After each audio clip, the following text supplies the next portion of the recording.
विठ्ठल आवडे प्रेम भाव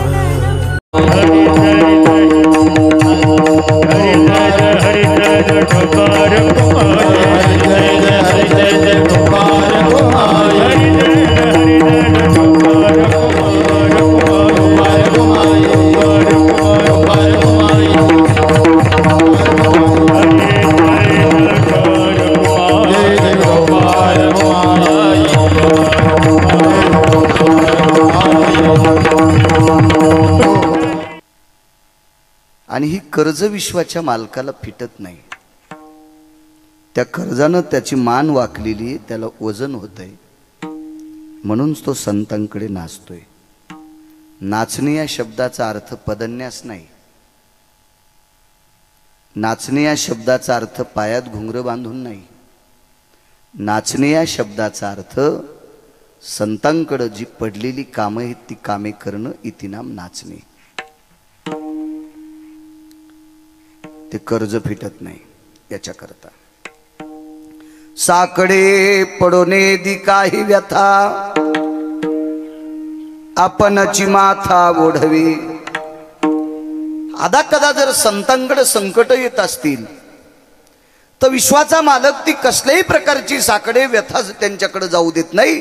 ती स्वतःच्या डोक्यावर ओढून घेतो, ती संकट स्वतःकडे घेतो. किती मोठे आहेत संत. एका जनार्दनी संत, त्रिलोक्यात मुकुटमणी. राजा आपण मोठे होऊन होऊन किती होणार आहेत. एक जण म्हणला 25 खेड्यात मलाच जास्त जमीन आहे. फक्त 25 खेड्यातच आहे तुला सुमळ्या.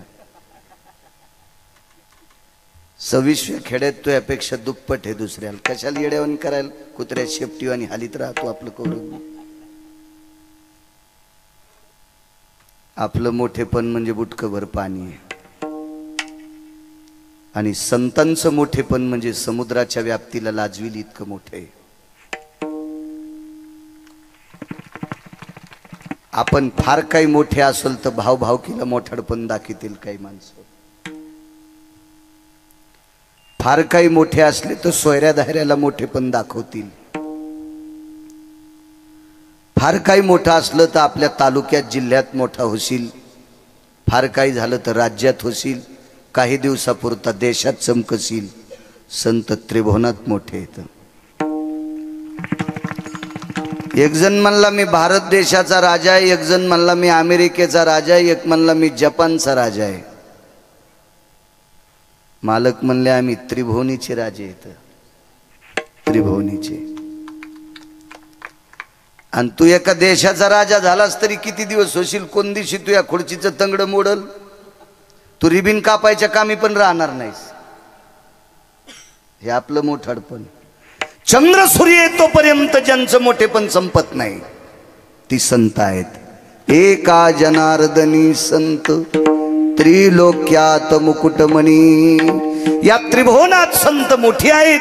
ही साधा सोपा सरळ अभंगाचा अर्थ झालं. कीर्तन विठाला. तुमच्या गावाच्या नावाचा जो उच्चार आहे,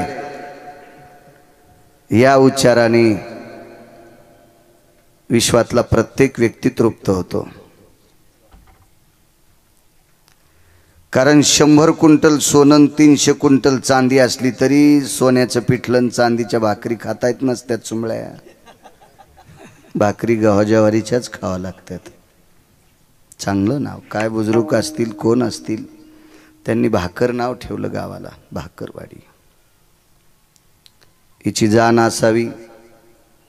ज्यांना ज्यांना भाकरीची जाण आहे ते बऱ्यापैकी बाकीच्या जाण ठेवत असते. छान नाव वाटलं, गोडसर.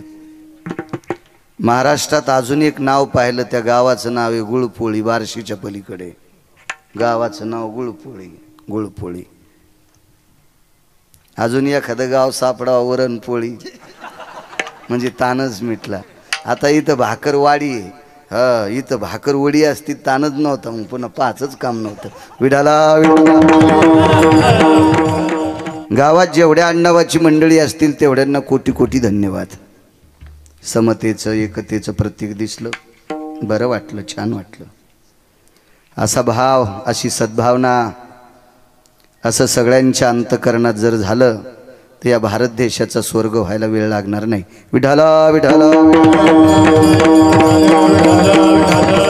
पैठणचे मालक नमूद करतात की संतांचं देवावर कर्ज आहे, देव ऋणी आहे. काही लोक मानायला तयार नाहीत. का म्हणले देव कुठं ऋणी असतो का? त्याला पैशाची काय गरज आहे? पैशाची मालकीनच त्याची बायको आहे. लक्ष्मी ही त्याची पत्नी आहे आणि बायको जवळ पैसे कोणाला असतात? जरी नवऱ्याचे चोरू द्या तरी कोणाला असतात ते पैसे? नवऱ्यालाच. लाखात एखादी एडपट असते ती भावाला देती, पण शक्यतो नवऱ्याचे पैसे जरी काही निमित्तानं घेतले तरी अडचणीत कोणाला देती? कोणाची बायको? ज्याची त्याची, म्हणजे माणसाची बायको. माणसांच्या बायका ज्याची त्या मालकाला त्या पैसे देतात. माणसांच्या. लक्ष्मी कोणाची बायको आहे? देवाची, विश्वाच्या मालकाची. विश्वाची मालकी नाही. कोणाला पैसे देईन? मालकाला. मग तो ऋण घेत असतो का? मला सांगा, ज्याच्या इथं नदी तुडुंब भरली त्याच्या गोळ्या संपल्यात का ईर खांदून पाईपलाईन करायला? नदी भरली तुडुंब, दोन्ही थड्या नदी भरली. कधी कधी थडीचं पाणी बाहेर गेलंय आणि तरी एक जण म्हणला आपल्याला ईर पाडायची. गोळ्या द्याव्या लागतात याला. असं होऊ शकतं का? नाही. मग लक्ष्मी ज्याची पत्नी आहे तो संतांकडनं कर्ज कसं घेईल? महाराज, कर्ज पैशाचंच असते असं नाही. कर्ज ऋणानुबंधाचं असतंय, कर्ज कर्तव्याचं असतंय, कर्ज काही कर्माचं असतंय, कर्ज काही शब्दांचं असतंय. रस्ता चुकलेला माणूस आहे, 1 घंटा झालं इकडं तिकडं गाडी फिरवायला आहे. फोन डिस्चार्ज झाला, रस्त्यान माणूस दिसत नाही, उन्हाळ्याचे दिवस आहेत, गाडीत डिझेल राहिले 2-2.5 लिटर. ते जर संपलं तर 50 किलोमीटर पर्यंत पेट्रोल पंप नाही. काय करायचं? पुढे ज्या गावाला जायचं ते गाव सापडणं. तेवढ्या अवकाशात एक सामान्य व्यक्ती शेळ्या घेऊन घरी जात होता. त्याला विचारलं, दादा आमका आमका गाव? काहीच नाही, तुम्ही ज्या रस्त्याला लागलात हेच रस्ता पुढे जातो. आणि 1/2 लिटर डिझेल मध्ये त्याची गाडी त्या गावात पोचली. पैसे दिले का पुढच्या व्यक्तीने? पण तो व्यक्ती भेटला. महाराज, शब्दाचं कर्तव्याचं त्याचं कर्ज झालं त्याच्या डोक्यावर. त्यानं त्याला देवासारखं मानावा. अशी काही कर्ज आहेत ऋणानुबंधाची. सगळी कर्ज पैशाची असतात नाही. फार मोठे महाराज घोड्यावर बसून चालले होते. मोठी महाराज होती, मोठी विद्वान होती. मोठं कोणाला म्हणत असतात माहितीये का? ज्या महाराजांना लय पैसे कमीले त्याला का? हे पैसे गुंडाईकडे असतात. पैशांकुठं महाराज मोठा असतोय? गाडी भारीची असली म्हणजे महाराज मोठा असतोय? या देशातल्या गुंडांना मोठ्याल्या गाड्या येतात. त्याला पत्ता नसन आपले पैसे कुठं कुठं घेतो. मग महाराज पैशावाला असणं, त्याच्याकडे गाडी भारीची असणं, ते विमानात फिरणं याच्यावर नाही. त्याचं आचरणाचं कार्ड गोड असणं त्याला महाराज मोठा म्हणत असते. त्याची विद्वत्ता अस्खलित असावी, विश्वाच्या उपयोगाची असावी, लाभाची असावी, त्याला महाराज मोठा म्हणत असते. नाही म्हणले आमच्या इथं महाराज लयच वयस्कर आहेत. हो, आता लोक ते आहे ना 25 गाड्यात गांजा वाढाय. बापरे.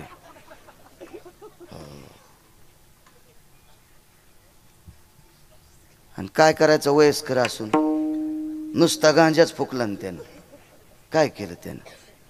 काय महाराज येत म्हणले आमची इथं. बापा बापा बापा बापा, दिवसाला टोपलं भरत गुटखा तोकत येत. सांगणाऱ्याच्या थोतरीत हाणायला पाहिजे. हे महाराजाचं मोठेपण नाही. महाराज हा दयेनं मोठा असतो. महाराज हा कर्मानं मोठा असतो. महाराज हा कर्मशील वृत्तीनं मोठा असतो. महाराज हा आचरणशील वृत्तीनं मोठा असतो. ह्या बाकीच्या कुठल्याही उपमा महाराजाला लावायच्या नाही. सर्वाभूती दया साधू म्हणावे ऐशिया. महाराज कर्म गोड असेल, विश्वाच्या उपयोगाचे असतील, ती महाराज मोठी असतात. एक विद्वान प्रचंड अस्खलित विद्वत्ता ज्यांची, असे महाराज घोड्यावर बसून चालले. प्रवास घोड्यावरचा होता. पाठीमागे एक घोडं, पुढे एक घोडा आहे. निघाली महाराज. पुढच्या व्यक्तीचं घोडं थोडं वेगात चाललं. तो गावात पोहोचला. महाराज दिशा भटकटले, डावीकडे उजवीकडे वळाले. पाठीमागचं सरळ गेलं. महाराज एकटंच चुकलं. महाराज तान्हेनं व्याकुळ झालं. घोड्यावरनं खाली उतरले. सावली दिसत नव्हती, झाड लांब होतं. तिथपर्यंत चलता सुद्धा येत नव्हतं, इतकी तहान लागली. महाराजांचं घोडं सात्विक होतं. महाराजांच्या अंगावर घोड्यानं स्वतःची सावली धरली. काही काहीचे प्राणी इतके चांगले आहेत, इतके पोट्टे नालायक आहेत. काही काहीचे पोरापेक्षा कुत्रे चांगले आहेत. एक माणूस कीर्तनाला निघाला आणि कुत्रं गेटमध्ये मोकळं सोडून गेटला कुलूप लावलं. कुत्र्याला सांगितलं टब्या. कुत्र्यानं असं कान केला. मालक म्हणलं टब्या म्हणजे काय? कानवरी केला म्हणजे काय? मी कीर्तनावून येऊस तर गेटमधून उठू नको. मालक कीर्तनावून येऊस तर कुत्रं गेटमध्येच बसलेलं. आणि पोरानं मागच्या कंपाऊंडून सोयाबीनचे 3 पोते फेकले. हो, काही काहीचे प्राणी इतके गोड आहेत. महाराजांच्या अंगावर घोड्यानं सावली धरली.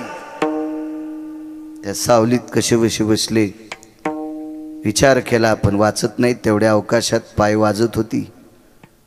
टाक टाक टाक असा भारदस्त माणूस चलू लागला.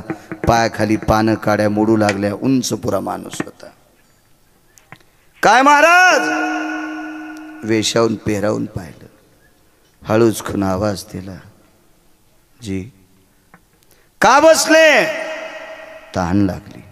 पाणी मिळेल का? महाराज म्हणले घंटा लागतोय पाणी आणायला. अर्धा घंटा झाला आणि अर्धा घंटा आला. त्या डोंगरावर झोपडी आहे माझी.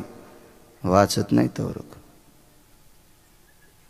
महाराज म्हणले मरू देत नाही, पण पाणी पितान का? ते म्हणले वाचण्यासाठीच पाणी प्यायचे. लाखो लोक वाट पाहिलेत माझी कार्यक्रमात.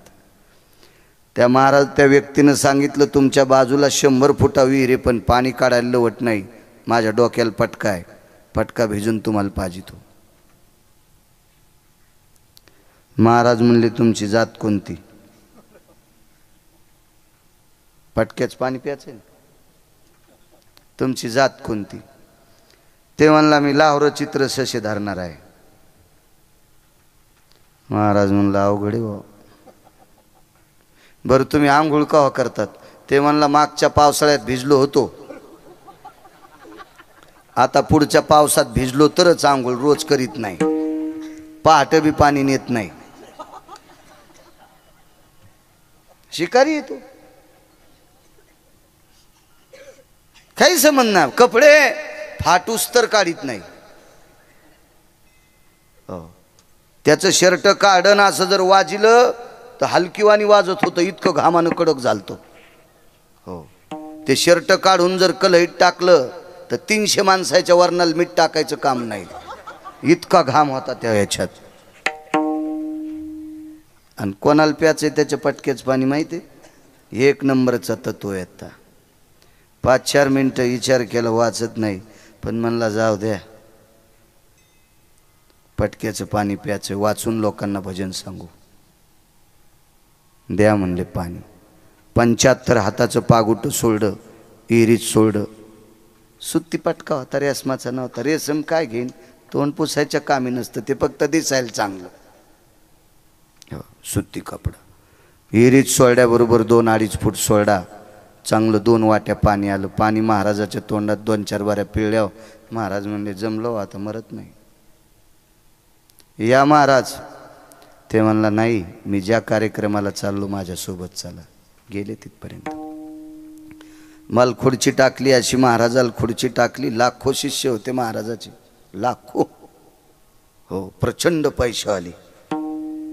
त्यालाच पत्ता नव्हता आपले पैसे कुठं किती कुठं. अशी लोक शिष्य. हो, बर. कार्यक्रम आटपला. महाराजाचा सत्कार होता त्यावेळेला. त्या सत्कारात महाराजाला सोन्याची वस्तू गिफ्ट होती. ते सत्कार घेता घेता महाराजांनी माईकवर सांगितलं तुम्ही मला किती मानता? लोक म्हणले देवा इतकं तुम्हाला मानतो. मग देवा इतकं जर मला मानित असेल तर मी तुमचा देव आहे. मग मी सांगतो ते करा. महासत्कार यांचा करा. मला जे सत्कार करायले ना तुम्ही यांचा सन्मान करा. लोक म्हणले महाराज तुम्ही आता कार्यक्रमात विक्षेप होईल म्हणून याला उठिलं नाही. हे वरीस आंघोळ करीत नाही. हो, हे फाटूस्तर कपडे काढीत नाही. याचा व्यवसाय लाहोर चित्र सशे रानडुकर धरणं. ऐका मुद्दा, रून सांगतोय, रून. महाराज म्हणले राजो पुन्हा एकदा विचारतो तुम्ही मला काय समजिता. महाराज तुम्हाला देव समजितो. मूर्खांनो तुम्ही याचा इन्कार करता. तुमचा देव यानं वाचिलाय. हा जर भेटला नसता तर तुमचा देव वाचत नव्हता. पैसे दिले का त्यानं? पैसे दिले त्या माणसानं? नाही. महाराज पाणी पाजलंय. अशी काही कर्ज असतात. असंच कर्ज विश्वाच्या मालकाच्या डोक्यावर आहे. विडाला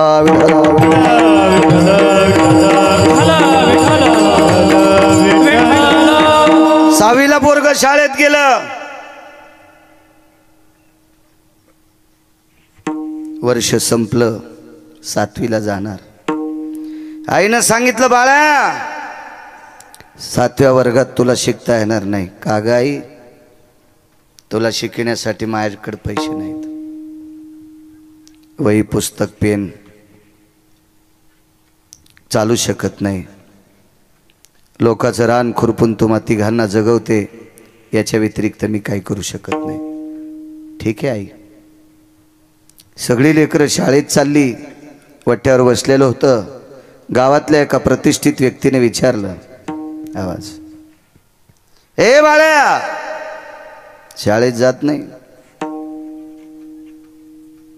नाही गेलो. का नाही गेला? काही दुखतंय का? काही नाही. मग का नाही गेला? उत्तर नव्हतं.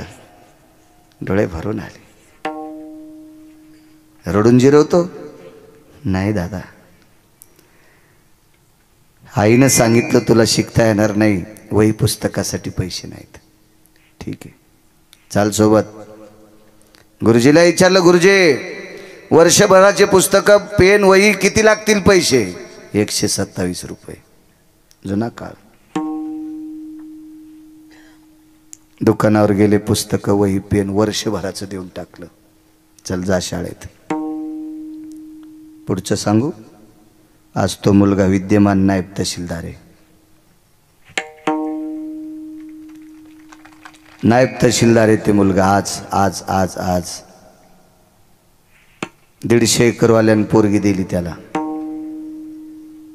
ज्या पोरीच्या बापाकडे 150 एकर मोरंडी जमीन आहे. मोरंडी सुपारी फोडायला दगड नाही. अशी जमीन जिच्या बापाकडे त्यानं पोरगी देऊन टाकली. आणि न मागता 101 तोळा सोनं नवरदेवाला देऊन टाकलं. लग्न आटपलं.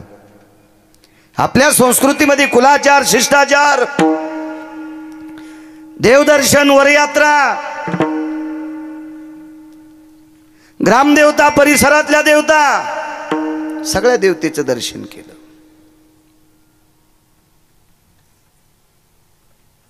एके दिवशी गालाला हात लावला. पत्नीने विचारलं, मालक आपण खिन्न का? डोळे भरून आले. प्रिय एका देवाचं दर्शन राहिले. कोण देव? आपण तालुक्याच्या ठिकाणी राहतो. माझं गाव लहानसं खेड आहे, जन्मभूमी. त्या गावात एक देव आहे. तिनं सांगितलं तुम्ही ज्या गावात राहता त्या गावातल्या मारुतीरायाचं दर्शन, गणपती बाप्पांचं दर्शन, शिवजींचं दर्शन, जगदंबेचं दर्शन, तुमच्या शेतात एक देव आहे त्या देवाचंही दर्शन घेतलं. अजून कोण देव आहे?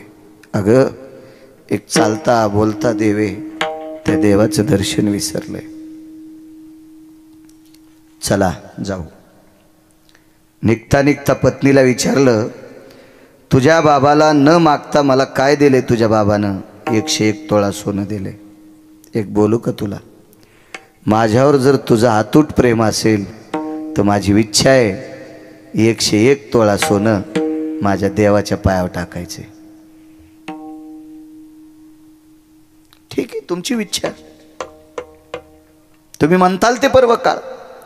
आणि वडिलांनी दिलेले 101 तोळ्या सोन्याचे डाग दागिने अलंकार एका पिशवीत भरले, गाडीत बसले, त्या खेड्यात आले. आणि 25 खणाची जोडणी होती. लहानसा वाडा होता चौकाचा, पाठीमागे 12 खण, पुढे 12 खण, मधला दरोजाचा खण, आतमध्ये एक लहानशी मेस टाकलेला होता, त्याच्यावर गादी, आणि गादीला टेकन देऊन बसलेली होती. बाजूला एका खुर्चीवर म्हातारी होती, पलीकडे कोपऱ्यात सुनबाई होत्या. मुलगा शेतात गेलेला होता. त्या काळातला 25-30 एकरचा मालक. दारात गाडी पाहिली, नातू आतमध्ये गेला, आजोबा आपल्याकडे मोठी एक गाडी आलेली आहे. नातवाला सांगितलं, बाळा तहसीलदार साहेब आले असतील.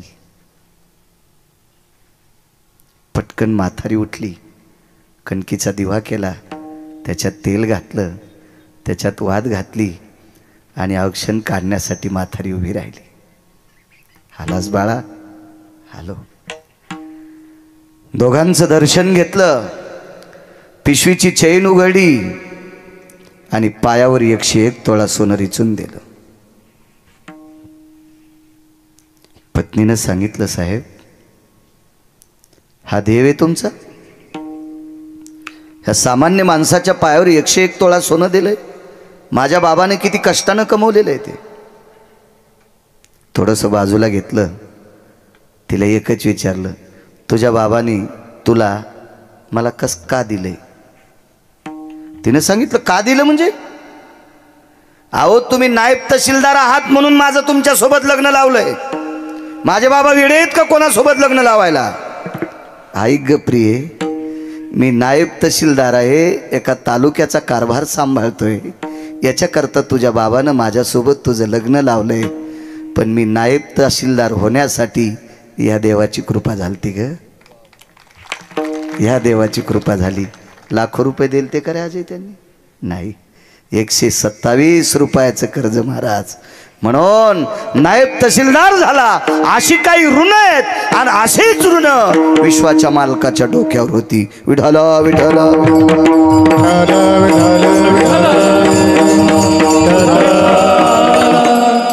तुम्ही राजकारणी माणसं पाहत असताना, पंचायत समितीचा सदस्य, जिल्हा परिषदचा सदस्य, आमदार, खासदार, मंत्री, हे यायच्या मनान मोठे होतेत का? असतील यायच्याकडे पैसे, त्यालाही माहीत नसतं आपल्याकडे किती पैसे येतं.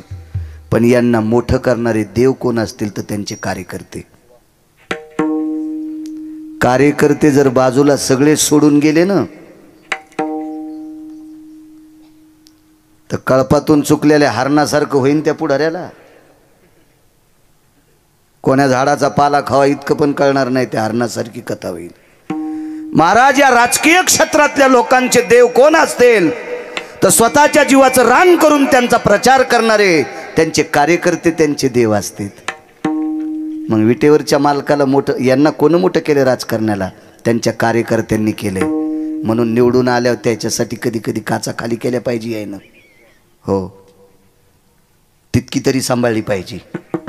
ज्यांनी आपल्यासाठी चपला घासल्यात, टाचा घासल्यात, पंजे घासलेत, त्या कार्यकर्त्यासाठी त्या पुढाऱ्यानं प्राणपणाला लावला पाहिजे, त्यासाठी गाडी थांबली पाहिजे.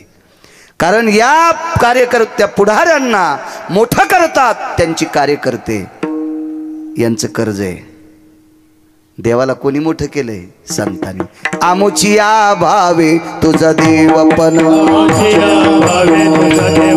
आमुचिया भावे तुझा देवपण, एका विसरून राहिला. महाराज, कर्ज आहे कर्तव्याचं. विटेवरच्या मालकाला श्रुतीने, जिला आकाशवाणी, जिला देववाणी म्हणतात, ही वाणी प्रगट झाली. आणि विटेवरच्या मालकाला त्या वाणीनं सांगितलं, आजपासून 3 दिवसाला तुमची सगळी पोरं मरतील. पंढरपुरातल्या मालकाला तो संती केला ऋणी. देवाचं कर्ज आहे, देवावर कर्ज आहे संतांचं. म्हणून नाचे मागे मागे. का नाचतोय, कशा करता नाचतोय, याचा पुरावा तुमच्या पुढे मांडतोय. देववाणीनं सांगितलं, प्रभू आजपासून 3 दिवसाला 56 कोटी यादवापैकी औषधाला सुद्धा वाचणार नाही. वंशाला दिवा लावण्यासाठी एक सुद्धा पुत्र न नातू वाचणार नाही. देववाणी महाराज ती देववाणी. दर दर दर दर दर दर अंगाला घाम आलाय. आईसाहेबाने विचारलं, प्रभू वरुता ती स्वेदा ती काया ती जायो. सगळं अंग स्वेदानी घामाने भिजलंय प्रभू. काय अडचण आहे? रमा, हे लक्ष्मी, हे विमला, हे कमला. अग आपल्याला 48,324 मुली येतात. 1,61,081 मुलं आहेत. सगळ्यांची लग्न झाली. पुत्र पौत्र म्हणून 56 कोटी यादव झाले. लक्षात ठेव ग, आजपासून 3ऱ्या दिवशी 4 वाजता एक सुद्धा औषधाला दिसणार नाही. थाड दिशा आईसाहेब खाली पडले. प्रभू काय यमाची मायविली आपली लेकरं मारायला? नाही लक्ष्मी, यमाचा दोष नाही, एका पतिव्रतेचा टळटळाट आहे. एका पतिव्रतेचा टळटळाट, एका पतिव्रतेचा. काय पातिव्रत्य आहे तिचं? काही नाही. नवऱ्याला जग दिसत नाही म्हणून डोळ्याला पट्टी बांधली.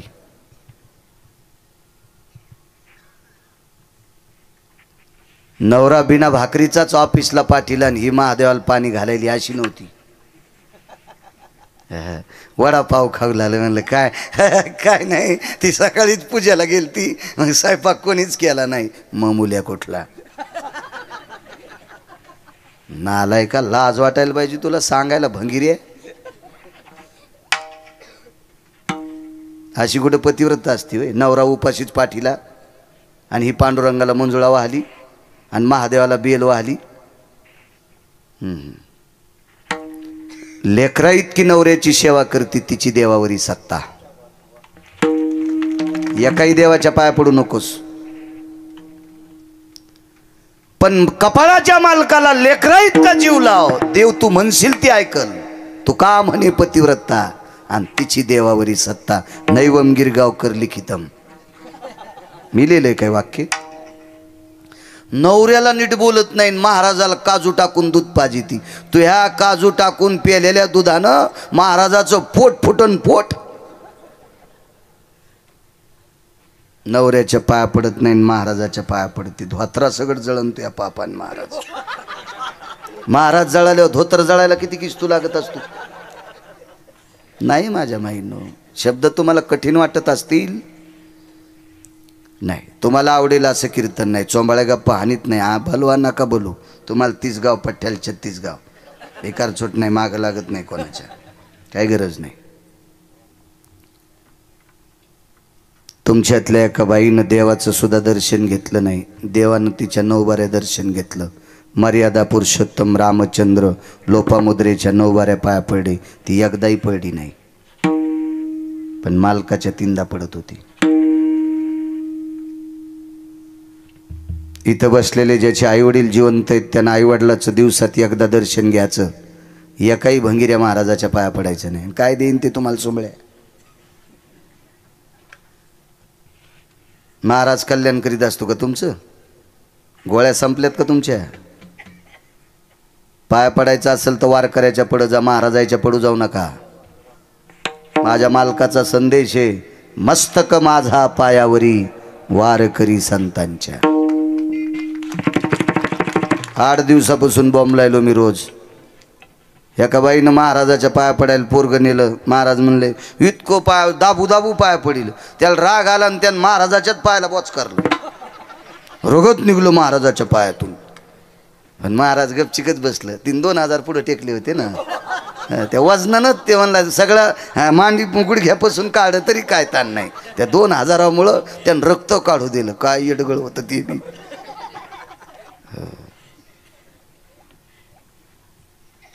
थोड्या वेळाने पोरग तिकडे गेल्या. म्हणलं बाई माझ्या पायाचं रक्त काढूस तर तुम्ही पोराला पाया पडू दिलं काऊन? महाराज 3 वर्ष झालं पहिल्याच वर्गात आहे, दुसऱ्यात जाईत ना. तुमच्या पाया पड्यावर दुसऱ्या वर्गात जाईन. महाराज म्हणला माझ्याच पोराला 20 वर्ष झालं मेंदूच्या गोळ्या चालू येतात. आणि महाराजाच्या पोराला जर डोक्याच्या गोळ्या चालू असतील तर तुमच्या पोराची डोके नीट करायला काय येडं हे होती का? तुमच्या गोळ्या संपल्यात. तुमची लेकरं सुज्ञ होण्यासाठी ज्ञानोबरायच्या समाधीवर डोकं ठेवा. तुमची लेकरं सुज्ञ करायची असेल तर विटेवरच्या मालकाच्या पायावर डोकं ठेवा. तुमची लेकरं बरी करायची असतील तर तुकोबरायच्या पायावर डोकं ठेवा. पैठणच्या मालकांच्या पायावर डोकं ठेवा. गंगाखेडला जनाबाईच्या तिथं डोकं ठेवा. पंढरपूरला नामदेव पायरीवर डोकं ठेवा. पलीकड चोखोबरायच्या समाधीवर डोकं ठेवा. तुमची पोरं सुधारतील. नका भंगीरायच्या पाया पुढं. विडाला विडाला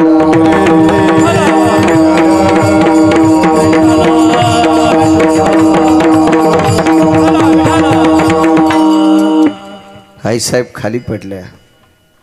प्रभू गांधारीचा टळटळाट आहे. होय एक नाही वाचणार. बघा शिवजीला बोलून. ते म्हणलं बोलवायचं कशाला? शिवजी डोक्यावरच होते. विटेवरच्या मालकाचं महापूजा करा. टाळू चाफा. भगवान शिवजींची पिंड शिवलिंग भगवान विटेवरच्या मालकाच्या डोक्यावर आहे. प्रभू सगळी लेकरं मरणार. मला 8 दिवसापूर्वीच माहीत झालं. पर्याय रुपयाचा नाही. मी नाही वाचू शकत. शिवजी म्हणले मी वाचू शकत नाही. ज्यांचे मुलं आहेत तो जगाचा बाप आहे, विटेवरचा मालक, ते वाचू शकत नाहीत. विधात्याला प्रश्न केला, ब्रह्मदेवा काय? म्हणले देवा मी तुमचा मुलगा आहे. नाभी कमळातून जन्म झालाय. तुमचं चालत नाही, दोघांचं मग काय चालणार आहे? दुपारपर्यंत तोंडाला पाणी नाही कोणाच्या. परवाच्या दिवशी 56 कोटी यादव मरणार. आकाश भडाग्नीच्या धुमरानं व्यापून जाणार. यदुकुळाचा संहार होणार. तेवढ्यात एक व्यक्ती दर्शनाकरता आली. सात्विक सदाचारी पुण्यशील पावन व्यक्ती. साधा अंगावर धोतर आहे, साधा अंगावर शर्ट आहे, गळ्यामध्ये माळा आहेत, डोक्याला साधं पागुट आहे, कपाळाला गोपीचंद लावलेला आहे, मुखामध्ये रामकृष्ण नामाचा ध्वनी आहे. असा एक वारकरी देवाच्या दर्शनाकरता आलाय. तो संती केला रुनिया. देवावर कर्ज आहे म्हणून देव नाचायला. दोन्ही बी कर्ज कोणतंय आणि नाचतोय कसा ह्या दोन्हीचा पुरावा तुम्हाला देऊन टाकतोय. दर्शन घेतलं. पाठीवर थाप टाकली.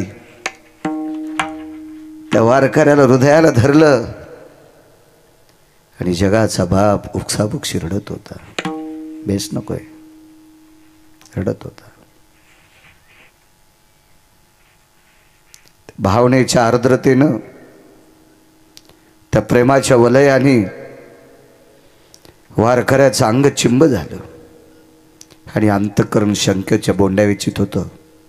विश्वाचा बाप आज खिन्न आहे, विश्वाचा बाप आज दुःखी आहे, विश्वाचा बाप आज नाराज आहे. खो भवा, आपण कशा करता दुःखी आहात? तोंडातून शब्द पडा, महाराज आजपासून 3ऱ्या दिवशी सगळीची सगळी संतती ऱ्हास होणार.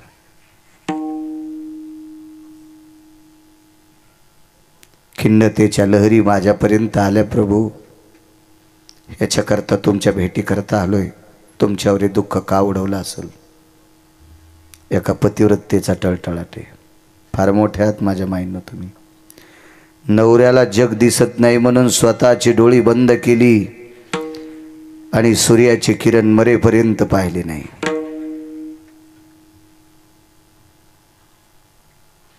तार्किकाचा प्रश्न होता, दुर्योधनाला उघड पाहिलं त्यावेळेला कोण्या वेळेला पाहिलं? गोड आहे प्रश्न. माझ घरात दुर्योधन होता. माझ घर नाही कळणार. कोण्या घराला माझ घर म्हणते ते कळणार नाही. किमान मराठवाड्यातल्या लोकायला लाज वाटायला पाहिजे की ज्यांना माझ घर कळत नाही. या देशाची भाषा अभिजात भाषा मराठी आहे. राणीवासा कशाला म्हणतात, माझ घर कशाला म्हणतात. मराठीत MA केले काय काय सुंबळे न त्याला माझ घर सांगता येत नाही. याला MA पदी कोण दिली त्याला हाणायला पाहिजे, याला नाही हाणायला पाहिजे, त्याला हाणायला पाहिजे. विडाला विडाला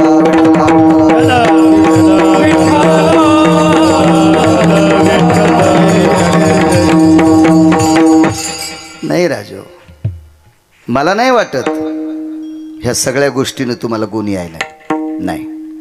हा खेळ वाढाय म्हणून हा खेळ वाढाय, हा खेळ वाढाय म्हणून हा खेळ. फक्त लांबी आणि रुंदी वाढली, खोली वाढलीच नाही. खोली कशाला म्हणते?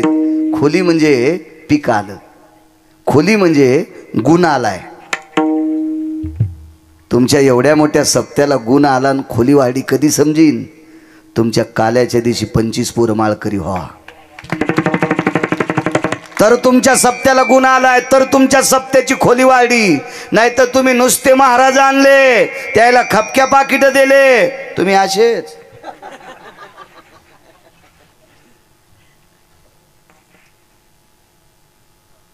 राजे हो,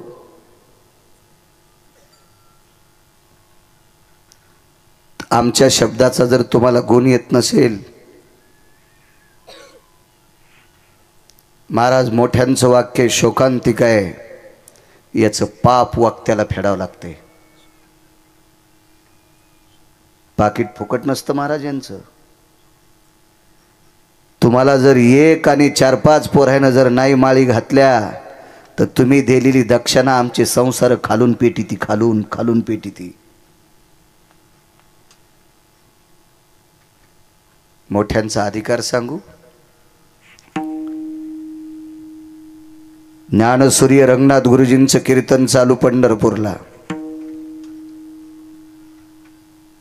गुरुजींचं कीर्तन ऐकायला खानदेश मधले सामान्य व्यक्ती ऐकायला बसले.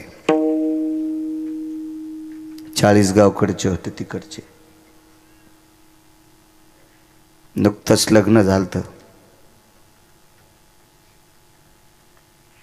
कीर्तन ऐकलं गुरुजींचं. घरी गेले, पत्नीला प्रणाम केला. माफ कर, नाही संसार करू शकत तू सोबत. का? एका वारकऱ्याचं कीर्तन ऐकून उपरती झाली, पश्चाताप झालाय, नको संसार.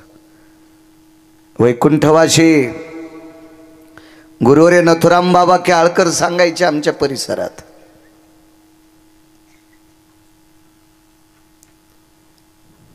प्रणाम केला. पाहुण्या रावण्यांनी सांगितलं पुढचं काय? द्या लग्न लावून. बायकोने विचारलं, मला माय म्हणलात, ठीक आहे, एक बोलू का?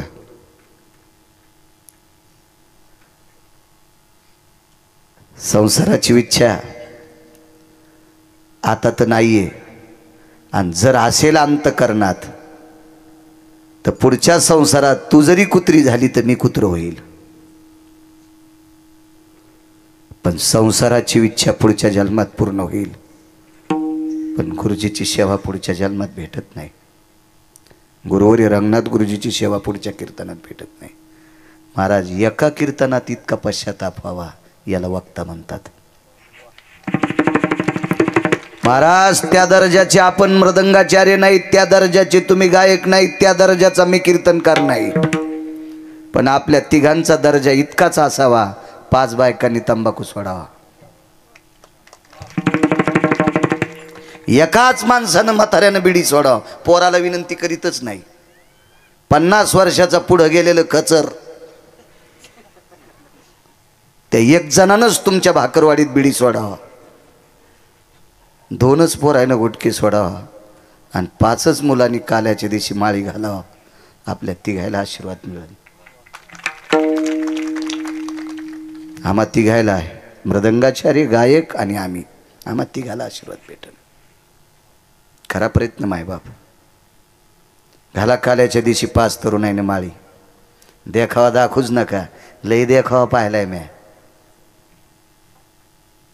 6015 गाव आजच्यानं पूर्ण होते. 6015 गाव महाराष्ट्रातली पाहिलेत आणि 250 पर्यंत कर्नाटक आणि तेलंगणा. गोव्यात 5 दिवस कीर्तनाला. कमी कपडेवाले पाहायला नाही गेलतो बोंबलत, तिथं कीर्तनाला गेलतो आझाद मैदानला. 5 कीर्तन आझाद मैदानला. मी रावणाला ओव्हरटेक केलेले श्रीमंत पाहिले. हे लांबी रुंदील मोजीत नाही पठ्ठ्या. विठाला विठाला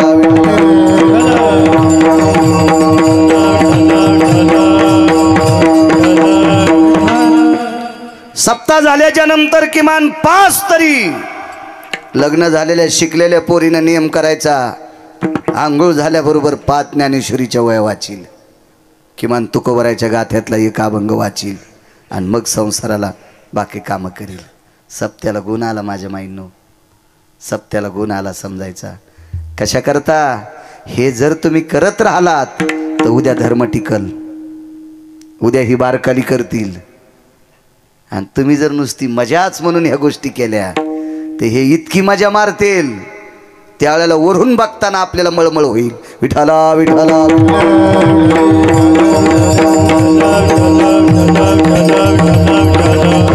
काय सांगत होतो. ज्यांनी गुरुजीची सेवा केली त्यांना लोटे बाबा म्हणायचे. त्यांच्याकडे लोटा असायचा. लोटे बाबा. इतका पुरुषार्थ असला पाहिजे वक्त्याचा, त्याला म्हणतात पुरुषार्थ.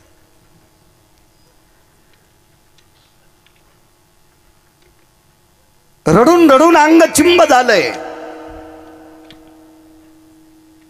वारकऱ्यानं सांगितलं, देवा आजच्या संध्याकाळपर्यंत शांत बसा, एक जिवंत ठेवण्याचं काम करतो. तो संती केला रुनिया अजय. महाराज पंढरपुरातला मालक स्वतःची लेकरं जिवंत ठेवू शकत नाही. काशीतले मालक भगवान शिवजी पंढरपुरातले मालकाचे लेकरं जिवंत ठेवू शकत नाहीत. सत्यलोकाचे मालक विधाता ब्रह्मदेव जिवंत ठेवू शकत नाहीत. एक वारकरी जिवंत ठेवतोय. काय दर्जा आहे वारकऱ्यात. महाराज नाही बरं,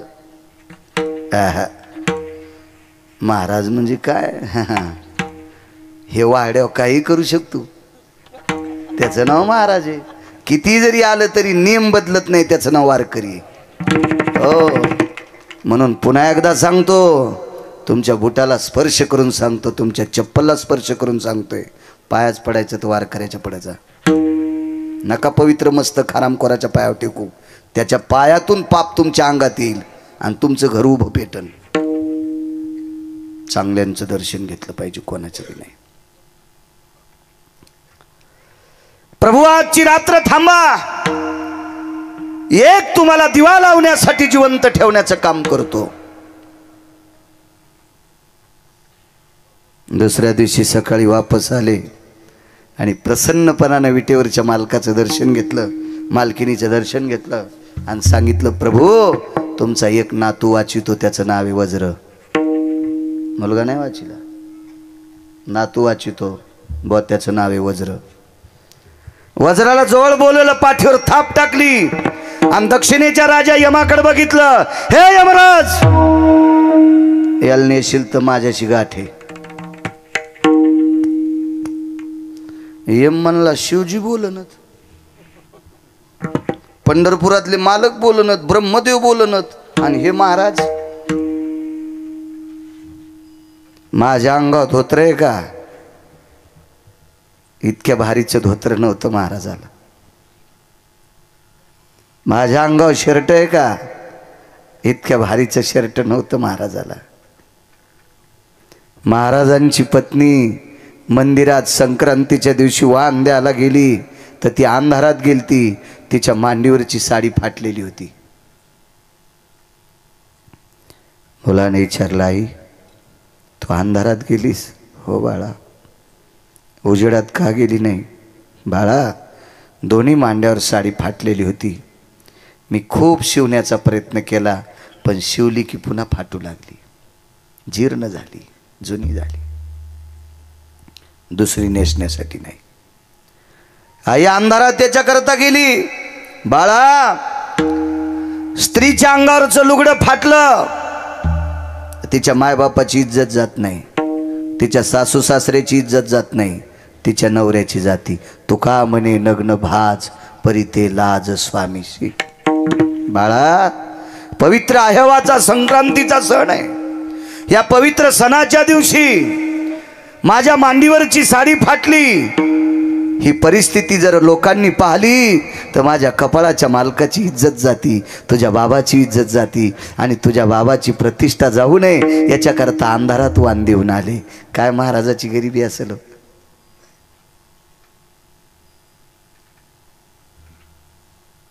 काय गरिबी असेल, काय परिस्थिती असेल त्या महाराजांची. आणि तितक्या गरिबीतला महाराज यमाला चुटकी वाजून सांगितलं, यमराज, माझ्या विटेवरच्या मालकाचा एक नातू वज्र जर नेलास तर माझ्याशी गाठ आहे. दात खाऊन वाक्य वापरलं. यमानं श्रुती नावाची पत्रकार पाठवली. पहिली जगातली पत्रकार कोण? तर श्रुती. त्याच्या अगोदर कोणी पत्रकार नव्हतं. श्रुती माते जी, विश्वाच्या मालकाचा नातू वाचिणारा वारकरी त्याला भेटून या. श्रुतीनं प्रणाम केला. महाराज, देवाचा नातू कोणीच वाचू शकत नाही, तुम्ही वाचिणार?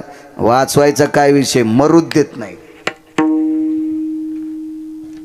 कोणाची माय व्याली वज्राला मारायची. श्रुतीनं सांगितलं, ताकद कशाची? आतापर्यंत भगवंताचं भजन केलंय,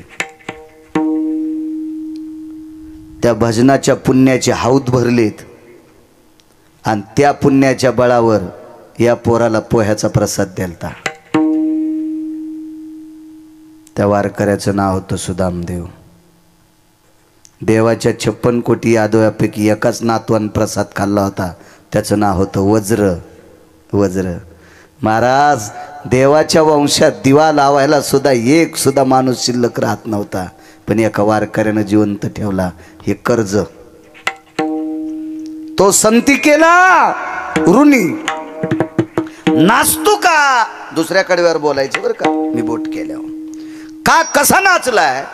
महाराज, ज्याच्या पत्नीला वाण देण्यासाठी अंधारात जावं लागतंय, इतकी अंगावरची साडी फाटलेली, त्या बाईच्या दारात बांधलेल्या गाईला सोन्याची मेघ ठोकलेली होती, गळ्यात साखळी सोन्याची होती, काही अंतरावर मसड होती, म्हशीला साखळी सोन्याची होती, म्हशीला डाम सोन्याचा ठोकलेला होता, म्हशीला दावणीला लाकडं सोन्याचे होते.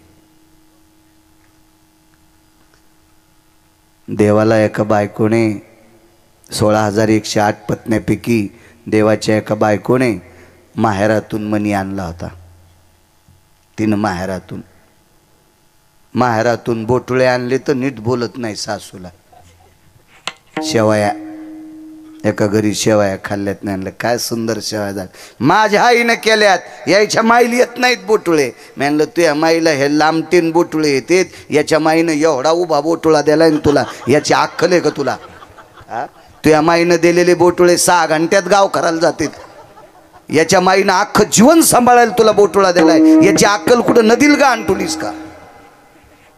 राग येऊ देऊ नका, मी तुम्हाला म्हणत नाही. तिकडे गेल्यावर तुम्हाला फुकणार. दुसऱ्या आणू कुठून आणू दुसऱ्या?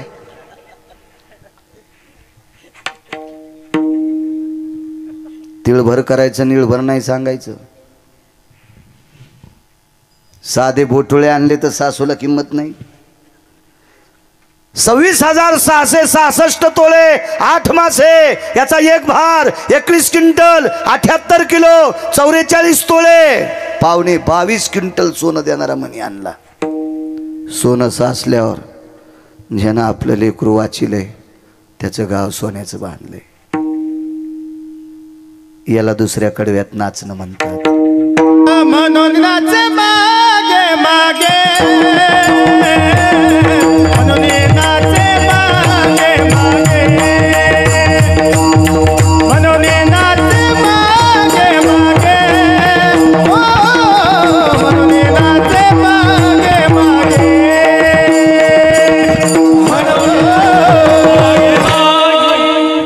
पागल झाले महाराज ते भक्तांकरता पागल आहे. साकडे पडोने दी काही व्यथा आपणची माथा ओढवी नाही येऊ देत संकट भक्तावर. एका वारकऱ्याकडे वारकरी जेवायला आले. एकादशी होती. फराळाला आले. गळ्यामध्ये विणा होता. एक जणाच्या हातात चिपळी होती. रामकृष्ण नामाचं चिंतन करीत करीत एका वारकऱ्याच्या दारात आले. आवाज आल्याबरोबर बाहेर आले. मातीचं गाडगं होतं. त्या गाडगं भरून पाणी घेतलं. सगळ्या वारकऱ्यांचे पाय धुतले. बसायला बोऱ्या टाकला. चटई नाही, सतरंजी नाही, गालीच्या नाही, गादी नाही, काय नाही, गोदडी पण नाही. बोऱ्या होता शिंदीच्या पानाचा. परिस्थिती नाजूक. बसली वारकरी. मातीच्या लोटक्यामध्ये पाणी प्यायला दिले. धातूचं एकही पात्र नाही घरी. तांब्याचं नाही, पितळाचं नाही, जर्मलचं नाही, प्लॅस्टिक तर नव्हतंच त्या काळात. पाणी पिलं. एका लहानशा गाडग्यात एवढा एवढा गुळाचा खडा होता. ह्या 4 वारकऱ्याला थोडा थोडा गुळ हातावर दिला आणि पुन्हा अर्ध लोटकं पाणी प्यायला दिलं. म्हणून गुळ पाणी देण्याची पद्धत होती.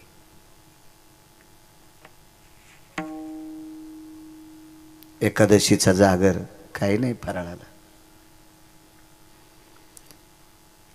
चिंचीतल्या चिंचुक्या इतका गुळ, नखा इतका गुळ खाल्ला आणि बंदी रात्र एकादशीचा जागर केला. बंदी रात्र. रात्रीचा 11:30-12 वाजली आणि पाठीमागच्या झोपड्यात मालक गेले. पत्नीला सांगितलं, प्रिये भजन ऐकायली? हो. त्याच झोपड्यात पण पलीकड कुडाला खेटून भजन ऐकत होती. त्या वारकऱ्याची बायको गालाला हात लावलेला भजन ऐकू लागली. चांदण्याचा प्रकाश आहे.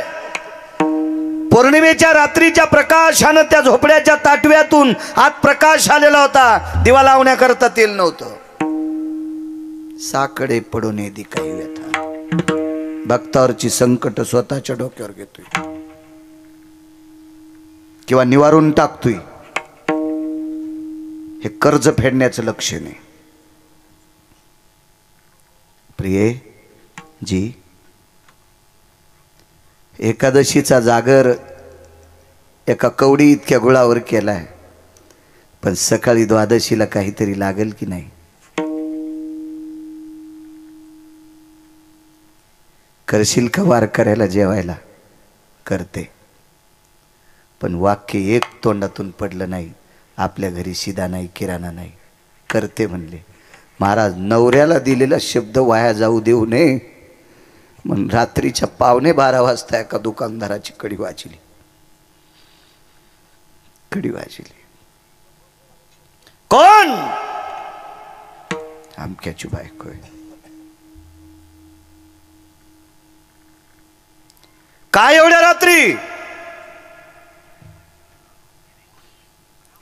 4-5 वारकऱ्यापुरता किराणा पाहिजे. पैसे आणलीत? नाही. वापस हो.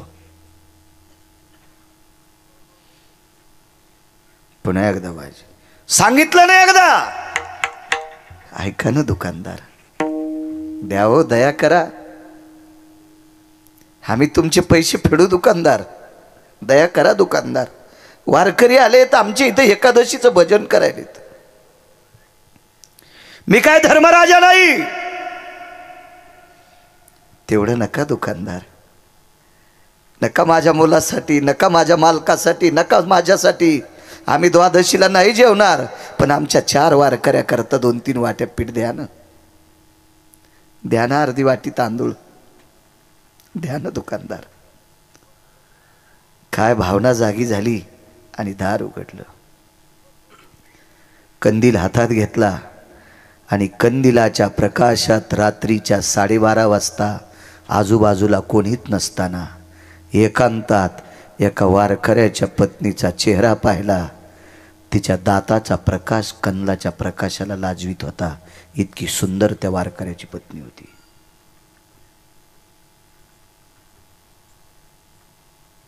दुकानदाराच्या अंतःकरणात पाप जाग झालं.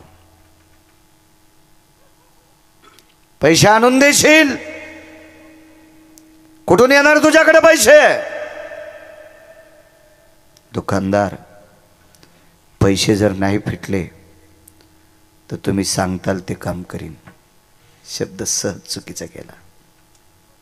एक म्हणायला पाहिजे होतं, सडा टाकील, सारवण करील, धुनी करील, तुमच्या रानात खुरपील, तुमचे दळणं नेशील, डाळी करील, काय तुमच्या शेतातलं घरातलं काम करील.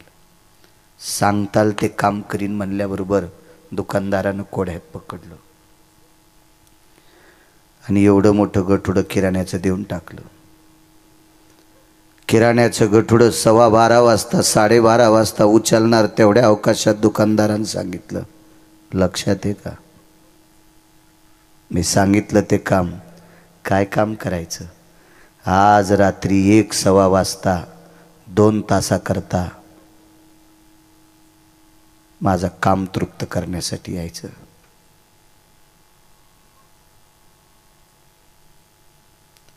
जिच्या दाताचा प्रकाश कंदला इतका पडलाय, वारकऱ्याला जीव घालण्यासाठी किराणा मागितलाय. चंद्राच्या साक्षीने म्हणण्यापेक्षा आकाशाच्या साक्षीने, तुमच्या हातातल्या कंदिलाच्या दीपकाच्या प्रकाशाच्या साक्षीने सांगते, तुमच्या ऋणात मरणार नाही. वाटेल ते काम करून तुमचे ऋण फेडून टाकेल. नाही, देऊन टाक. निघाली वापस. 10-5 पावलं चालल्याच्या नंतर लक्षात आलं, देवा, मालकाला शब्द दिलाय सकाळच्या वारकऱ्यांना जेवायला घालीन. वारकऱ्याला जेव घालते देवा, पण उभ्या आयुष्यात परपुरुषाला, बापानं ज्याच्यासोबत लग्न लावून दिले त्याला पती मानते, जगातल्या प्रत्येक पुरुषाला भाऊ आणि बाप मानते. याच्यासोबत संसार कसा करू 2 तास?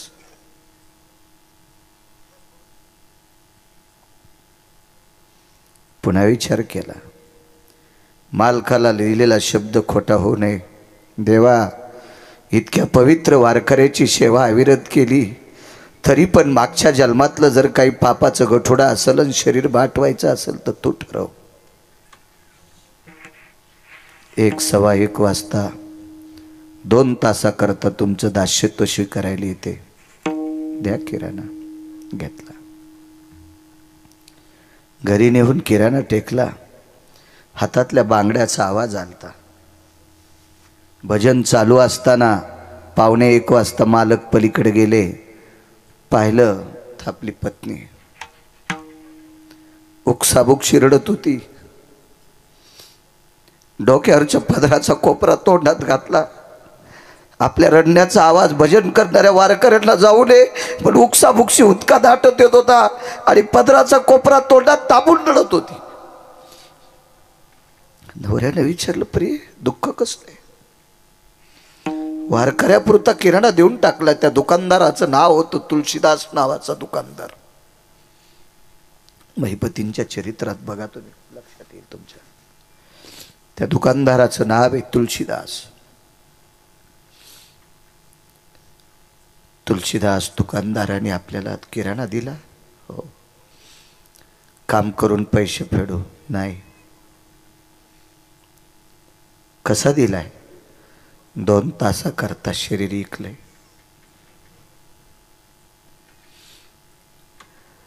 एखाद्या अलगद झाडाचं फळ खाली पडावा असं आल्हादी आल्हादी बसत बसत बसत खाली पती बसले.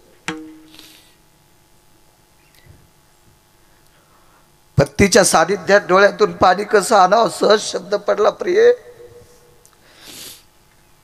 अविरत या मालकाचं भजन केलं रामप्रभूचं.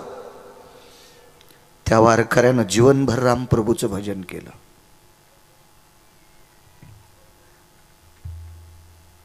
ठीक आहे, इतकं चांगलं वागून जर आपल्यावर ही वेळ आली असेल तर मागचं कर्मातलं गाठोडं असेल. तू जाणार आता? हो. तितक्यात अचानक पावसाची थेंब सुरू झाली. साकडे पडू नये दी काही व्यथा, याच्यावर बोलतोय. तिसऱ्या कडव्यावर पावसाची थेंब मंजुळशी सुरू झाली. पण तिला सांगितलं, प्रिय, तिथपर्यंत जाऊस तर भिजशील. भिजल्याच्या नंतर तुझ्या अंगावरच्या कपड्याने त्याचं अंथरूण ओलं होईल. म्हणून एक साधा कपडा बायकोच्या डोक्यावर टाकला. रस्त्याने जाता जाता तुझे पाय भरतील, भरू नये म्हणून बायको खांद्यावर घेतली. आणि त्यात तुलसीदास नावाच्या दुकानदाराच्या वट्ट्यावर पत्नी टेकून दिली. पत्नी वट्ट्यावर टेकल्याबरोबर आपण मागे सरकले आणि दोन्ही हात छातीवर ठेवले. प्रिय, माफ कर मला.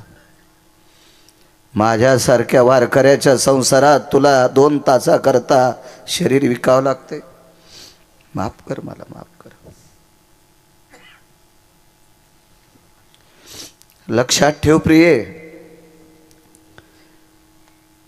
तू जर मला निष्ठेनं पती मानत असशील तर तुला या गळ्यातल्या मंगळसूत्राची शपथ आहे. 2 तासाकरता याला तू स्वतःचा पती समज. जी मालक, या तुम्ही. डोळ्यातल्या पाण्याची थेंब खाली पडत होती. आकाशातून पावसाची थेंब पडत होती.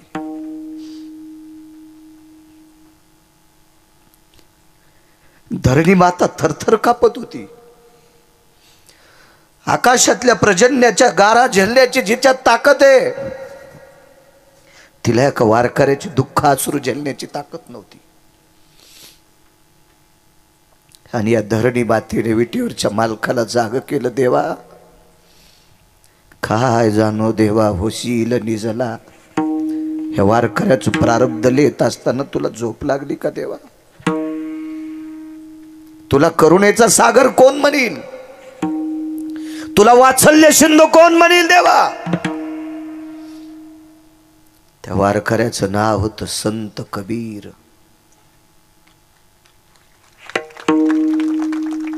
संत कबीर रामनामाचं भजन केलं. भजन करता करता पोटाची खळगी भरण्यासाठी कपडा इनला. कबीराचे मागी शेला विनू लागे. एक शपक पुरावा गाथ्यातला नाही. ठाई ठाई सेल्यावरती दिशे राम नाम ग. ठाई ठाई सेल्यावरती दिशे राम नाम ग. दिशे राम नाम ग. दिशे राम नाम ग. कपडा विणल्यावर त्या कपड्याचा धागा राम राम म्हणत होता. ती संत होती, संत कबीर. सगळ्या जातीत संत जन्माला आले. कबीर मोमीन लतीफा मुसलमान. सेना नावी जान विष्णुदास. संताला जात नाही. संत जातीसाठी जगत नसतो, संत विश्वासाठी जगत असतो. जगाच्या कल्याणा संताच्या विभूती, देह कष्ट भीती परोपकारे.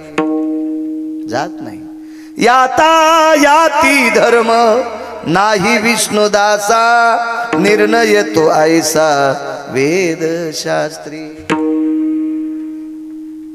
भजन करण्यासाठी जात नाही. ब्राह्मण क्षत्रिय वैश्य शूद्र, चांडाळाही अधिकार आधी करून वेश्या, वेश्येला सुद्धा भजन करायचा अधिकार आहे. एक सांगू तुम्हाला, या देशातला तृतीयपंथी टोल नाक्यावर टाळ्या वाजविणारा सुद्धा विमानात बसून वरी गेलाय. त्या लागी विमान पाठविले,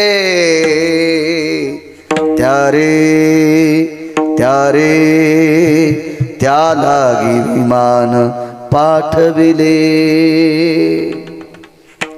अनाथाच्या नाथे घातला विमानी, नेला उचलोनी परलोका. टोल नाक्यावर टाळ्या वाजविणारा एका वारकऱ्याचं ऐकून पंढरपूरला गेला. स्नान केलं चंद्रभागेचं, जीवनभर भजन केलं, वैकुंठात गेला. जातीचा संबंध नाही, भजनासाठी, जात व्यवहारासाठी. तुमच्या पोरापोरीचे लग्न करण्यापुरती जात, व्यवहाराला जातीचा संबंध नाही. कोण्या जातीकून 100ची चिल्लर घेतल्यावर 90 होते, आणि अशी कोणती जाती भारतात त्या जातीकून 100ची चिल्लर घेतल्यावर 150 होते. जाऊ द्या, सोपं ऐका. एखादी जात सापडली कर तुला बळी, की त्या जातीतले माणसं दारू पित नाहीत. मला दाखवा ना, मी त्या जातीचंच मंदिर बांधितो. सापडली का बुवा? चोपनराव सापडली का? शिंदे बाबा सापडली का अशी एखादी जात? त्या जातीतले लोक मांस खात नाहीत. अशी जातच नाही की त्या जातीत हरामखोर माणसं नाहीत. प्रत्येक जातीत हरामखोर माणसं आणि प्रत्येक जातीत चांगली माणसं आहेत. म्हणून कोणाचे वाभाडे काढू नका. विडाला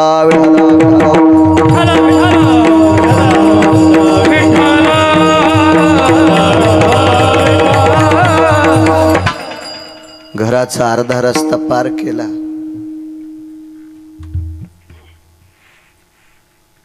एकदा तरी बायकोकडे माग पहा नाही. आपुलीच दारा जरी टेके व्याभिचारा, आपुलीच दारा जरी टेके व्याभिचारा. क्रोधाचा थारा अंतरी नये. काय परिस्थिती असेल राजो, काय अवस्था असेल ती. बसू शकतो का आपण या चौकटीत? काय लायकी आपल्याला संत म्हणून घेण्याची? काय अधिकार आहे आपल्याला अध्यात्म क्षेत्रातला मी आदरयू म्हणण्याची?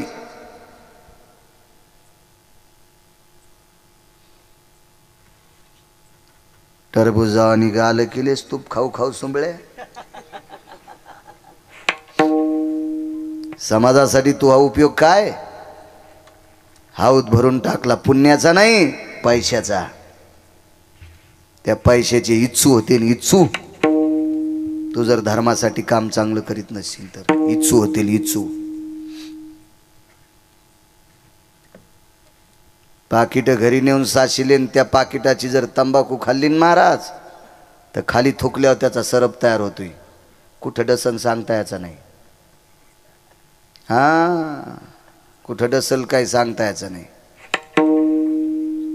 लोकांना दिलेल्या पाकिटाची जर बिडी वळली तर ते धुपन सुटतंय ना, त्या धुपनाचा वाघ तयार होतोय.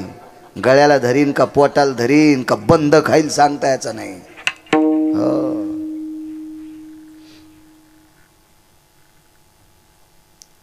लोकांना दिलेली भजनाची पाकिटं, कीर्तनाची पाकिटं, पकवादाची पाकिटं नेऊन जर गुटखा खाल्ला आणि थुकला ना, खपक्या आजगर तयार होते. खपक्या खातच नाही, पोट आवळून मारित सुंबळ्या.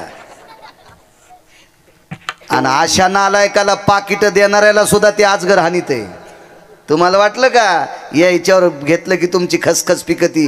अर्धे पापी तुम्ही येत, तुमच्यातले 2% इतके हरामखोर आहेत, त्यानं नालायकाला बोकांडीवर घेतलंय. विठाला विठाला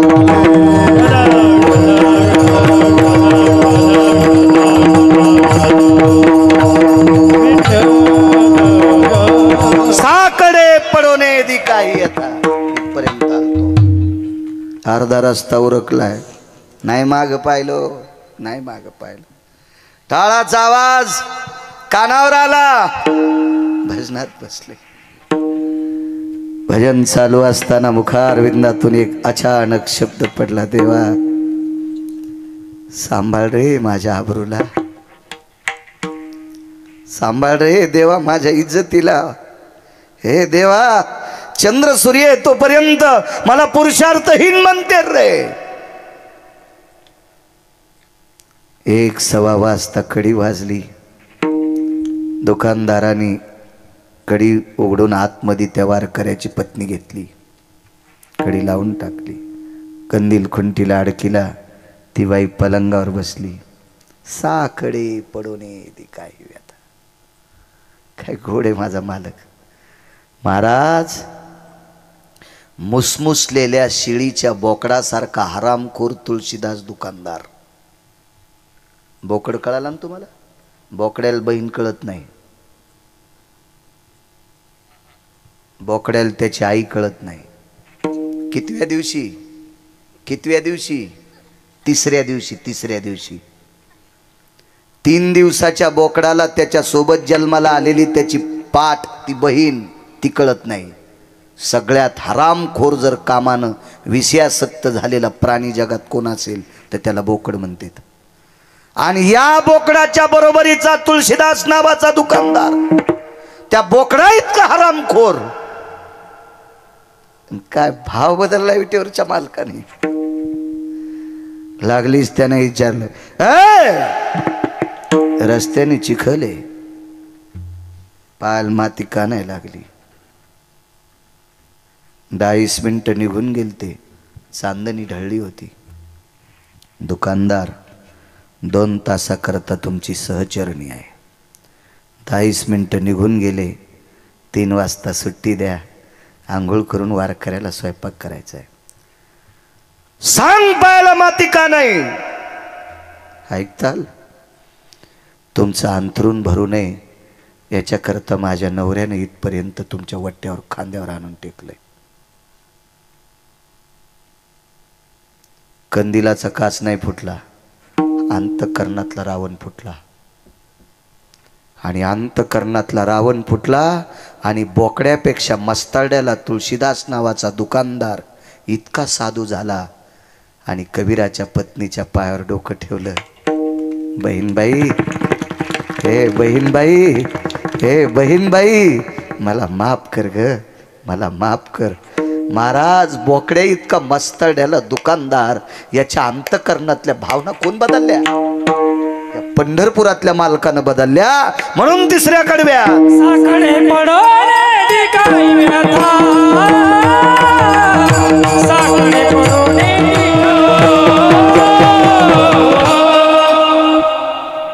वेळ संपला ना,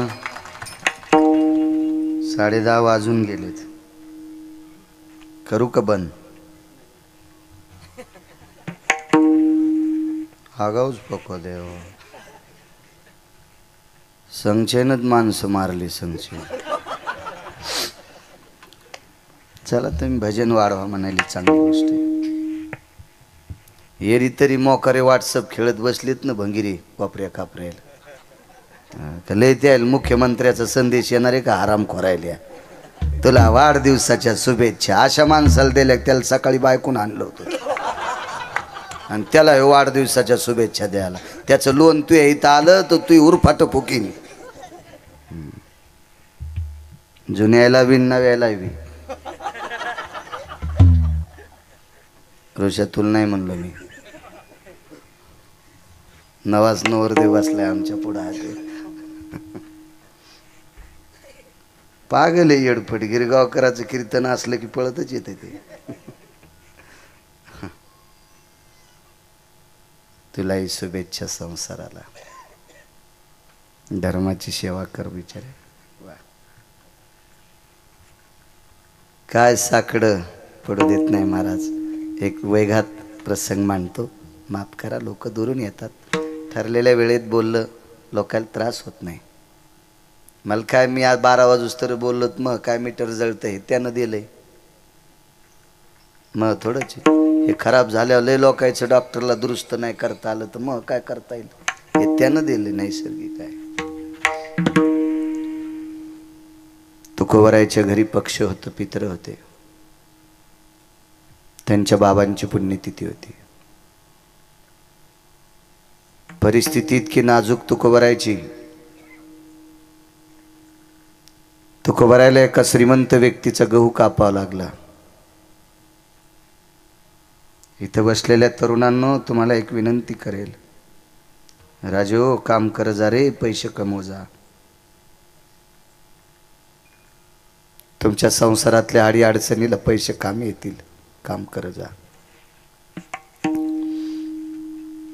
पैसे कमवणं सुद्धा हा एक पुरुषार्थ आहे राजांनो. पुरुषार्थ आहे.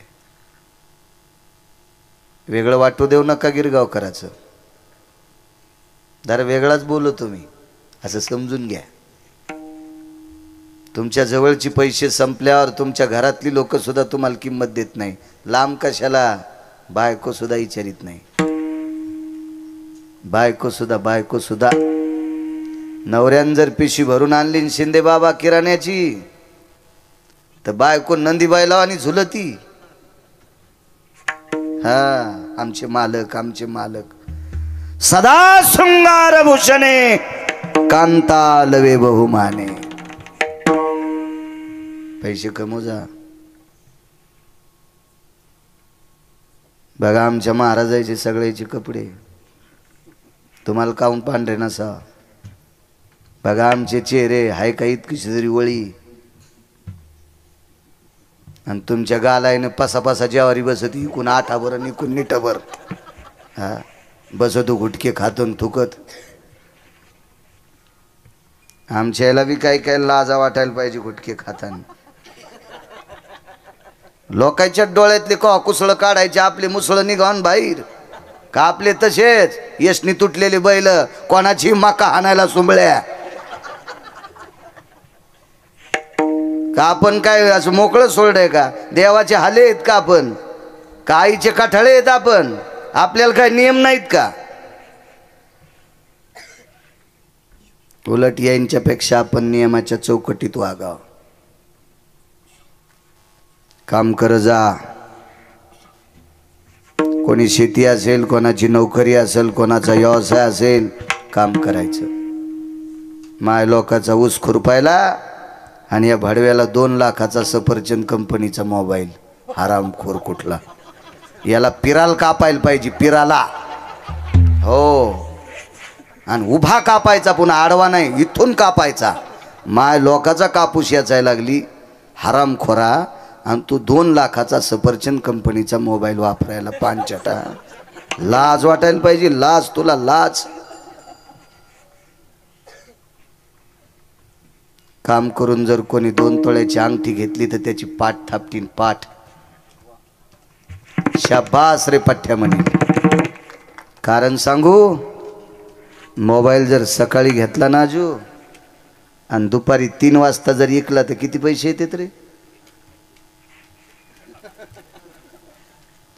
पुढचं म्हणतच नाही याला वेळ आली म्हणून ऐकायला. ते म्हणतं याच्यात काहीतरी खराबी आहे म्हणून ऐकायला.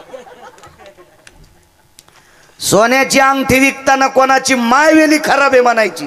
ओरिजिनल घेतल्यावर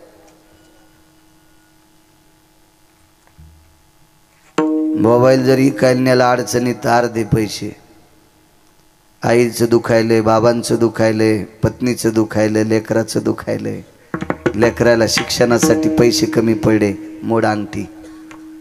मोबाईल मोडून शिक्षण होतं का? म्हणून पैसे कमीने गरजेचे आहे.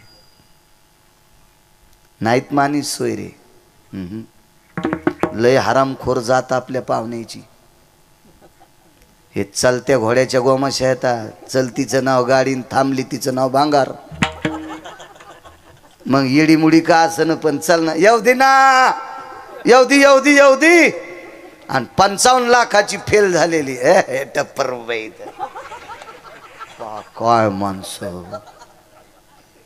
आणि चालता ऑटो रिक्षा, येऊ दे दादा, होऊ दे कमराचे मनी मोकळे, पण येऊ दे. इथं काय खाऊ, झाडाचा पाला. हो 1 कोटीची गाडी, ब्रेक फेल, भंगार. चालत्या घोड्याला हात देणारी लोक आहेत. आपलं वाजलं की संपलं. म्हणून आज धनवंता लागी सर्व मान्य. किती मोठे माझे तुकोबर आहे. गहू कापला 10 वाजेपर्यंत, 10 वाजेपर्यंत गहू कापला. कोणाच्या रानात? हे रान तुकोबरायच्या वडिलांना पुढच्या एका गरीबाला दिलत. तुकोबरायच्या वडिलांनी ज्याला रान दिलंय त्याच्या रानातला गहू कापून वडिलांची पुण्यतिथी करायची. काय परिस्थिती असेल राजो, काय बिकट प्रसंग असेल या मागच्या लोकांचा. आज त्यांच्या नावावर डोळे दिपतील असे कपडे घालायला होतं आम्ही, पण त्यांच्या नावाला बट्टा लागणार नाही असं आम्ही जगलोत तर आमचं बरं. नाही तर आम्हाला कोण्या नरकात टाकावं हे आम्हाला कळणार नाही. साधी परिस्थिती होती मागची. नामदेवरायची पाहिली, आळंदीतल्या मालकांची परिस्थिती. भोजलिंग काका म्हणून होऊन गेले गुरुवर्य. गुरुवर्य भोजलिंग काकांनी ज्ञानोबरायला शेंगादाणे द्यायचे. मोठ्यांच्या मुखारिंदातलं वाक्य. काय परिस्थिती हो, काय तुकोबरायांची परिस्थिती, काय नामदेवरायाची परिस्थिती. सुंबाचा करदोडा रक्त्याची लंगोटी, नामा वाळवंटी कीर्तन करी. इतकी बेजार. गहू कापला, वेगात सांगतो.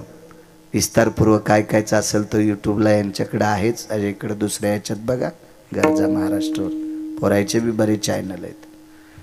डोक्यावर गव्हाच्या पेंड्या घेऊन जाता जाताना एका लोंबकळलेल्या फांदीला मोहळ बसलेलं होतं. मोहळ उठलं आणि तुकोबरायला चावू लागलं. बसले तिथंच. 12 वाजली. 1 वाजता सगळी पितर जेवायला आली. आमंत्रण दिलेली भावकीची माणसं आली. विटेवरचा मालक जागा झाला. इंद्रायणीला सांगितलं पात्राची निर्मिती, अन्नपूर्णेला सांगितलं स्वयंपाकाची निर्मिती, आणि गनिमा कामाव शित्वा विशित्वा अष्टमा सिद्धीला सांगितलं स्वयंपाक वाढायचा. पितराचे पाय कोण धुवायचे? जगाचा पाप तुकोबरायच्या रूपात पितराचे पाय धुतोय. आटपली पित्र. गव्हाच्या पेंड्या घेऊन घरी आले. तुळशीपाशी पेंड्या टाकल्या. मालक पेंड्या कुठून आणल्या? 10 वाजेपर्यंत गहू कापला, त्याच्या बदल्यात 3 पेंड्या दिल्यात. आणि तुम्ही गहू कापायला गेले आणि इकडे पितराचे पाय तर तुम्हीच धुतले. आणि पात्राचा ढिगल पानं. इतके पाहुणे जेवलेत, पितर जेवलेत, भावकीचे लोक जेवलेत, काही सोयऱ्याचे लोक जेवलेत. तुकोबरायने तुळशीच्या वृक्षाकडे बघितलं. देवाला आवडणारी अतिप्रिय कोण आहे तर तुळशी आहे. तिला विचारलं, हे महामाये सुरतरू कोणी केलंय? तुळशीच्या पानातून पाणी टपकत होतं आणि आवाज आला, तुकोबराय हे विटेवरच्या मालकानं करून टाकलं. महाराज तुकोबरायच्या वडिलाच्या पुण्यतिथीचं कर्म देवानं स्वतः केलं. साकडे पडून येदी काही व्यथा, आपणची माथा उडवी विढोबा रघुमाई.